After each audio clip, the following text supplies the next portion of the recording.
Om Swastiastu, salam harmoni. Eh, Perkenalkan, nama saya Iketut Putrajaya. Saya sebagai anggota perwakilan dari P2M yang berjudul Pelatihan Pemetaan Wilayah Subak secara partisipatif dengan teknologi WebGIS sebagai basis data pengembangan potensi pertanian di Desa Kerobokan, Kecamatan Sawan, Buleleng. Adapun ketua pelaksana P2M ini yaitu Profesor Dr. Iputu Sriarte MS, kemudian beranggotakan Dr. Iputu Gede Diatmike SE AKMSI, ada Yuwayan Krishna Eka Putra SPD MN, dan saya sendiri Ketut Putra Jaya SPD MSc. Nah, pendahuluan. Pada bagian pendahuluan yang perlu saya sampaikan yaitu yang pertama analisis situasi. Jadi Desa Kerobokan sebagai tempat pelaksanaan kegiatan P2M ini itu merupakan salah satu desa di Kabupaten Buleleng yang memiliki potensi di sektor pertanian.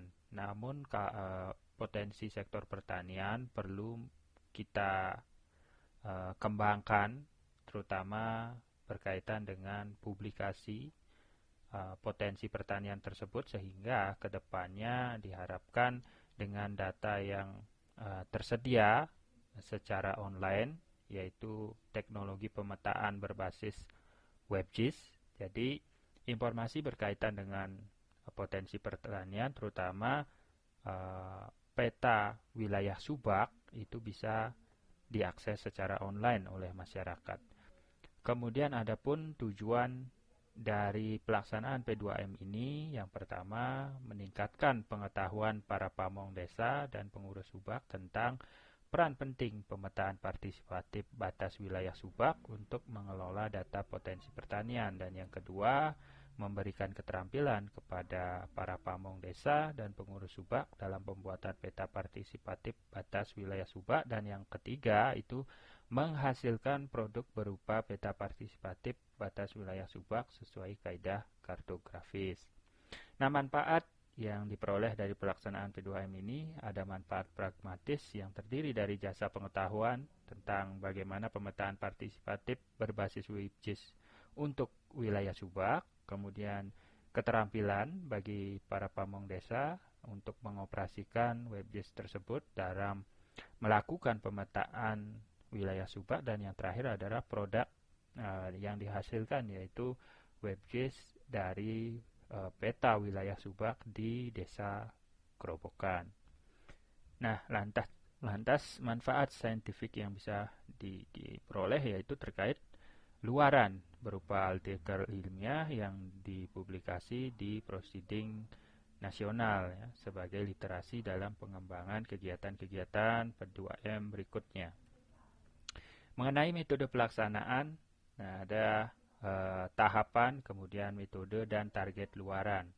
Nah, tahapan pelaksanaan kegiatan meliputi ada kegiatan perencanaan kita laksanakan sebelum ke lapangan, yaitu meliputi observasi awal sebagai gambaran awal untuk bisa kita tentukan kira-kira hal-hal apa saja yang sifatnya urgen. Nah, itu kita tentukan, kemudian kita lakukan sosialisasi sekaligus memperkenalkan kegiatan apa yang akan kita laksanakan di desa, begitu juga peserta yang akan kita libatkan. Kemudian menentukan jadwal dan sebagainya. Kemudian ada pembuatan modul pelatihan yang kita rencanakan bersama tim dan juga dibantu oleh mahasiswa tentunya. Rencana kerja, pedoman evaluasi juga ya. Kemudian yang kedua ada pelaksanaan. Pelaksanaan itu diawali pada saat kegiatan kita berikan materi tentunya terkait bagaimana pemetaan partisipatif wilayah Subak berbasis WebGIS, itu kita tekankan. Kemudian kita lakukan pendataan batas wilayah Subak untuk sebagai data yang akan kita input dalam WebGIS nantinya sebagai bahan latihan, dan memberikan keterampilan untuk pembuatan peta Subak. Jadi peserta kita libatkan dalam pembuatan peta wilayah Subak berbasis WebGIS secara langsung dan dibantu oleh mahasiswa. sebagai pendamping saat pelatihan. Kemudian ada evaluasi di tahap akhir, yaitu mengadakan evaluasi kira-kira hal-hal apa saja yang menjadi kendala, hal-hal apa saja yang perlu kita perbaiki. Nah, itu kita rencanakan untuk kegiatan selanjutnya. Pelaksanaan kegiatan secara garis besarnya mengikuti alur yang ada di slide, yaitu berkaitan dengan peserta dan waktu kegiatan. Kita libatkan sejumlah 10 orang dari pamong desa dan 2 orang sebagai staf pendamping dari mahasiswa. Kemudian kegiatan dilaksanakan dari bulan Juni sampai bulan Agustus. Nah, terhitung dari mulai penjajakan pertama, sosialisasi, sampai ke pelaksanaan. Dan nanti ada kegiatan evaluasi dan tindak lanjut pendampingan itu di bulan Oktober untuk menyempurnakan secara keseluruhan. Kemudian yang kedua, meningkatkan pengetahuan peserta tentang WebGIS dalam berbagai bidang. Ini berupa materi yang langsung disampaikan. Kemudian berikutnya adalah pelatihan, ya, berupa bagaimana melibatkan peserta untuk langsung aktif mengoperasikan pembuatan peta wilayah subak berbasis WebGIS. Jadi perangkat yang digunakan itu juga langsung dari desa. Ya, kita hanya memfasilitasi bagaimana menginstalkan software, kemudian menggunakan software itu dan mengelola data yang sudah kita dan peserta dari perangkat desa ambil ketika file tracking untuk data wilayah subak. Dan yang keempat itu berkaitan dengan produk yang dihasilkan, itu berupa WebGIS, ya, yang tercantum seperti yang ada di laman ini. Bisa kita akses mungkin sebagai contoh, ya. Nah, ini merupakan produk yang dihasilkan, yaitu berupa link. Jadi link ini nanti bisa kita cantumkan gitu, ya.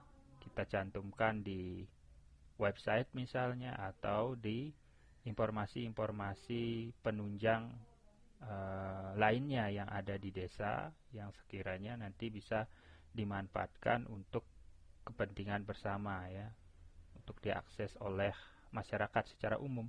Nah, ini bisa kita lihat wilayah subak. Jadi ada 3 subak di Desa Kerobokan, ada subak Babakan, kemudian ada subak Loncing, dan ada subak Lanyahan. Dan berikut juga ada foto untuk pura subaknya, ya, bisa kita lihat.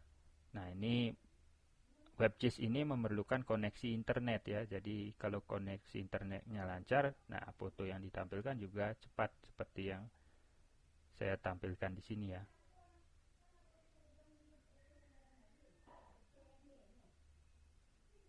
Nah, itu dia berkaitan dengan produk yang dihasilkan. Kemudian selanjutnya berkaitan dengan dokumentasi kegiatan. Untuk kegiatan sosialisasi, ada file tracknya juga. Kemudian ada pembuatan modul pelatihan.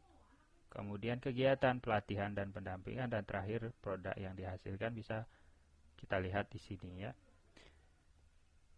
Nah, sebagai penutup yang perlu saya sampaikan berkaitan dengan evaluasi proses. Jadi peserta sangat inisiatif dan aktif bertanya saat materi disampaikan, terutama berkaitan dengan WebGIS ini, karena masih cukup awam bagi peserta gitu, ya, ketika mendengar istilah WebGIS, karena mereka rasa cukup bermanfaat sekali untuk mengelola informasi, terutama yang berbasis data spasial seperti potensi pertanian ini, sehingga sangat tertarik untuk mengetahui lebih jauh. Kemudian evaluasi hasil ini berkaitan dengan peta yang dihasilkan oleh peserta. Memang karena pertama kali itu, jadi beberapa informasi masih belum sesuai kaidah kartografis dan ada foto yang belum termuat. Nah, ini yang akan kita tindak lanjuti, ya. Jadi kita perlu melengkapi foto yang belum lengkap, begitu juga peta yang dihasilkan yang kurang sesuai kaidah kartografis, kita lakukan penyesuaian